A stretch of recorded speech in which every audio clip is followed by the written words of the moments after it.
बिहार की सियासत में जेडीयू और बीजेपी अनेक मसलों पर एक दूसरे के खिलाफ है और लगातार बयानबाजी कर रहे हैं। और इस बार जेडीयू के आला कमान नेता खुद राष्ट्रीय अध्यक्ष ललन सिंह, संसदीय बोर्ड के अध्यक्ष उपेंद्र कुशवाहा तो दूसरी तरफ बीजेपी के प्रदेश अध्यक्ष संजय जायसवाल आमने सामने हैं। और इस बार यह मामला गहरा रहा है सम्राट अशोक को लेकर की गई टिप्पणी के ऊपर, जब बीजेपी के एक नेता ने जो है सम्राट अशोक को लेकर टिप्पणी की और उनकी तुलना औरंगजेब से कर दिया। आपको बता दें कि Indian council for cultural relations के उपाध्यक्ष, इसके अलावा भाजपा के सांस्कृतिक प्रकोष्ठ के संयोजक दया प्रकाश सिन्हा ने सम्राट अशोक की तुलना औरंगजेब से कर दी और यह कह दिया कि इतिहास और साहित्य में सिर्फ अशोक के उजले पक्ष को दिखाया गया है, जो उनका नकारात्मक जो पक्ष है उसे छिपा लिया गया।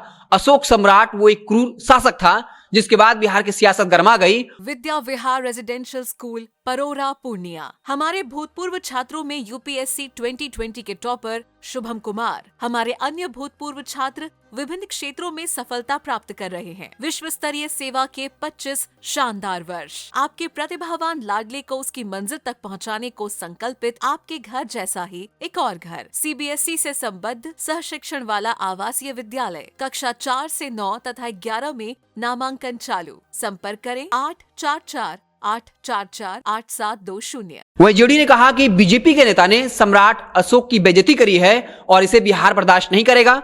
उपेंद्र कुशवाहा ने साफ तौर पे कहा कि ये जो कई पुरस्कार बीजेपी नेता को दिए गए हैं, चाहे वो पद्म पुरस्कार हो, साहित्य से जुड़े पुरस्कार हो, उसे बीजेपी सरकार को वापस लेना चाहिए। और इसके लिए पीएम मोदी और खुद राष्ट्रपति जो रामनाथ कोविंद ने उनसे गुजारिश की कि दया प्रकाश सिन्हा के इस बयान के बाद उनसे जो भी पद्म पुरस्कार दिए गए हैं, इसके अलावा जो साहित्य पुरस्कार दिए गए हैं, वो वापस ले लिया जाना चाहिए। हालांकि बता दें कि बिहार बीजेपी के जितने बड़े नेता हैं, उन्होंने जो है सम्राट अशोक का बचाव किया है और साफ तौर पे कहा है। सुशील मोदी ने तो यहां तक कह दिया कि दया प्रकाश सिन्हा का भाजपा से कोई संबंध नहीं है, राष्ट्रीय स्तर पर बीजेपी में कोई भी सांस्कृतिक प्रकोष्ठ नहीं है। उन्होंने साफ तौर पे कहा कि हम भी दया प्रकाश सिन्हा के इस बयान की निंदा करते हैं, जहां उन्होंने सम्राट अशोक की तुलना औरंगजेब से की है। और यह भी कह दिया कि पीएम मोदी जो है सम्राट अशोक का काफी सम्मान करते हैं और उनकी स्मृति में डाक टिकट जारी किया है।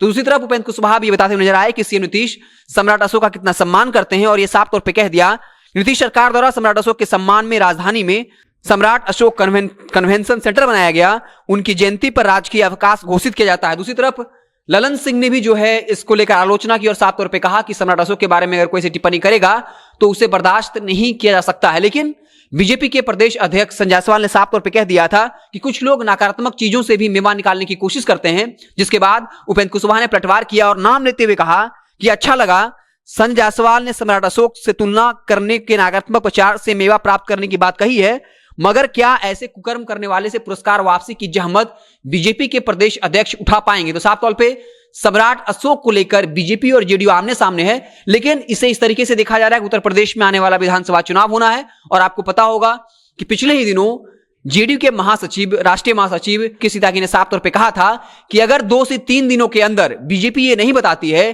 कि जेडीयू को वहां कितनी सीटें मिल रही हैं, तो फिर लगभग 51 से ज्यादा सीटों पर जेडीयू वहां के लिए चुनाव लड़ेगी। और यहां तक कि 2-3 दिनों का अल्टीमेटम दे दिया था और लगातार इसको लेकर दोनों पार्टी के बीच बयानबाजी चल रही है। दूसरी तरफ बिहार में 24 सीटों पर एमएलसी का चुनाव होना है, जहां जेडीयू ने शर्त रख दिया है कि लोकसभा के तर्ज पर आधी सीटें जो हैं वो जेडीयू को चाहिए। वहीं बीजेपी का एक कहना है कि बीजेपी एनडीए के अंदर बड़े भाई की भूमिका में है, इसलिए ज्यादा एमएलसी की सीटों पर बीजेपी का अधिकार होता है। तो ये कहीं ना कहीं सीटों को लेकर लड़ाई है, जो चाहे जाति जनगणना के मसले पर हो, विशेष राज्य के दर्जे के मसले पर हो। और अब सम्राट अशोक को लेकर बीजेपी और जेडीयू आमने सामने है, लेकिन बीजेपी के नेता डैमेज कंट्रोल करते हुए दिखे और यहां तक बता दिया कि जिस नेता ने बयान दिया उसका बीजेपी से कोई लेना देना है ही नहीं। वहीं जेडीयू का दावा है कि दया प्रकाश सिन्हा जो हैं वो भाजपा के सांस्कृतिक प्रकोष्ठ के संयोजक हैं, इसके अलावा Indian council for cultural relations के उपाध्यक्ष हैं। तो साफ तौर पे बिहार में बीजेपी और जेडीयू आमने सामने है, लेकिन इसे इस तौर पर देखा जा रहा है कि जेडीयू कहीं ना कहीं